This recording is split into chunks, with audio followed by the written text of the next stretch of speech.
Recap of day 2 on the Pacific Northwest tour, and as you'll notice, I pulled a radiator from the 800 to see what the heck was going on there. So that and more right after this.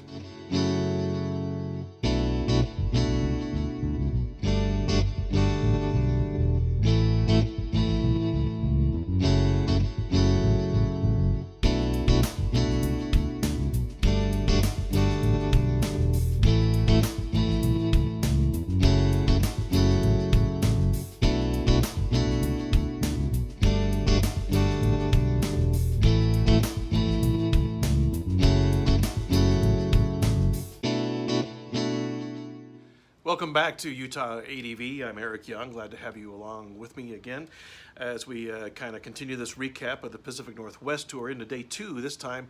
And this time we're going from Ocean Cove Campground, which was a nice campground as you saw in the last episode. And we're going to make our way up to, actually we ended up in Fortuna by way of some very interesting places. Thanks in part to my new Zumo XT. And I'll get into that here in just a minute. But I want to talk about a little bit as far as what's going on with the Tiger 800. I pulled a radiator out of it this morning, and from everything I could tell, you can see where the JB weld was used to go through and eliminate any kind of a pinhole leak that we had in there that we discovered in Bandon on day 3. And I was going to have it welded and see what was going on, but I've decided to replace the radiator, not an inexpensive option to do on any kind of Triumph that way, but I just don't want to risk it, don't want to have to worry about whether or not the weld will fail or something else will go on.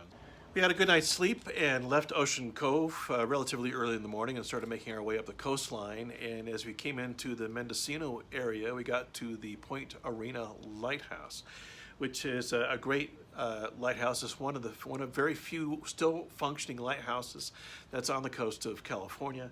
The lighthouse here has been reduced to a very small little beacon that sits in a little box at the bottom edge of the actual glass of the lighthouse, but still it's a functioning lighthouse there.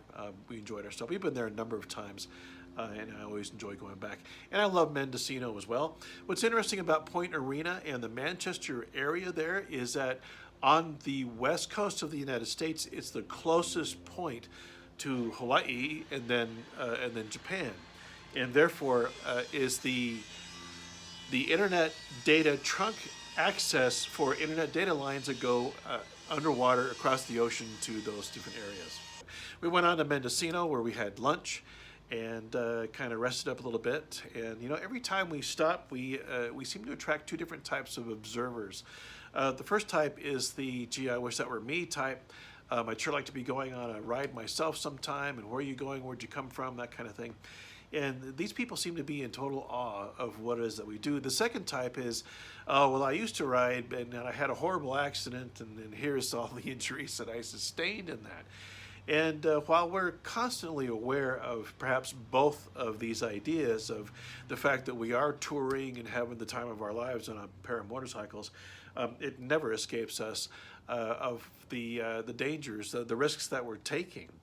And we hope that those who like to point out those dangers, that they're just as aware of motorcycles around them when they're rolling down the road as they are of us when we stop, so they could tell us their horror stories about what's going on. From Mendocino, then we made it up the coastline and went inland to pick up Highway 1 goes into Highway 101 at Leggett, California. And then from Leggett, we went up to Garberville, where my Garmin Zumo XT decided to take us on a little squirrel hunt. And what it did is it said, at this point, you can leave the 101, which was a straight shot, really a nice shot, right up to Eureka, which was where we were planning to go initially. And it took us from there and took us up a different road entirely. What I really like about the Garmin XT, Zumo XT, is that it gives you a variety of different choices as far as what kind of a road do you want to ride on. And as far as I know, I was usually picking the choice, not necessarily slabbing it on a freeway, but not, single tracks off in the foothills someplace. But as we got into Garberville, California, the Zumo took us into an entirely different direction. If you'll notice here, I don't know if you can see that very well, I'm going to adjust the exposure so you can. There are two options here. One is just the go option. The other one is, hey, do you want to go on a little adventure? Which is really cool, right? That's the reason why I decided to go this route with the Garmin. And as far as I know, I didn't have it in that mode. Nevertheless, it took us off the beaten path, the 101, up to Eureka, or to Fortuna, where we ended up, and instead took us over to Alder Point on the Alder Point Road. And our initial ride on this was pretty cool. We gained an enormous amount of altitude very quickly, and had these incredible views of the foothills looking over the area. And the farther we got into that ride, the more the road deteriorated until there wasn't any road at all anymore. There's no asphalt.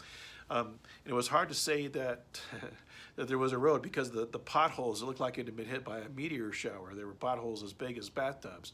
And because of the shade and the brightness, the contrast that was going on, it was tough to go through and see them, even at the slower pace that we were taking. And boy, the bikes took a couple of good hits as we went through there, and I'm glad that we had the spoked wheels on the XCs as opposed to the magnesium wheels.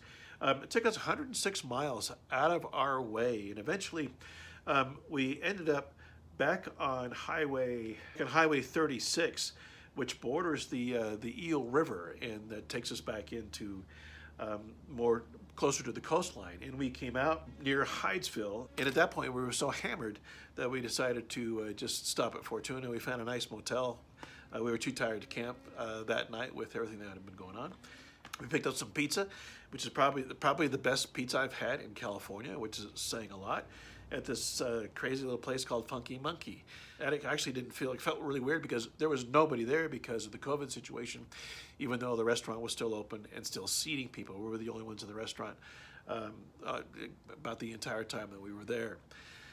Traveling during the coronavirus outbreak in California was fascinating to see how many people would mask up and take precautions and use social distancing.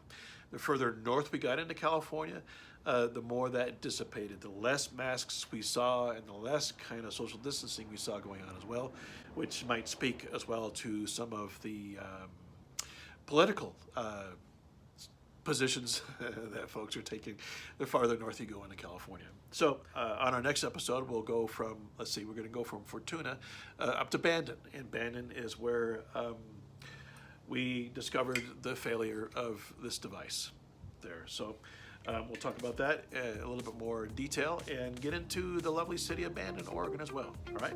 Okay. So thanks for joining me for this episode. The spiel, okay? If you like it. And if you want to follow along, please subscribe to the channel. We've hit a milestone of 200 subscribers. I think we're up to 203 now, which is terrific. Glad to have you with us. If you have any questions or comments, please put them down below, and I'll be sure to go through and respond to those, okay? All right. Shiny side up, safe riding for those of you who are on the road out there, all right?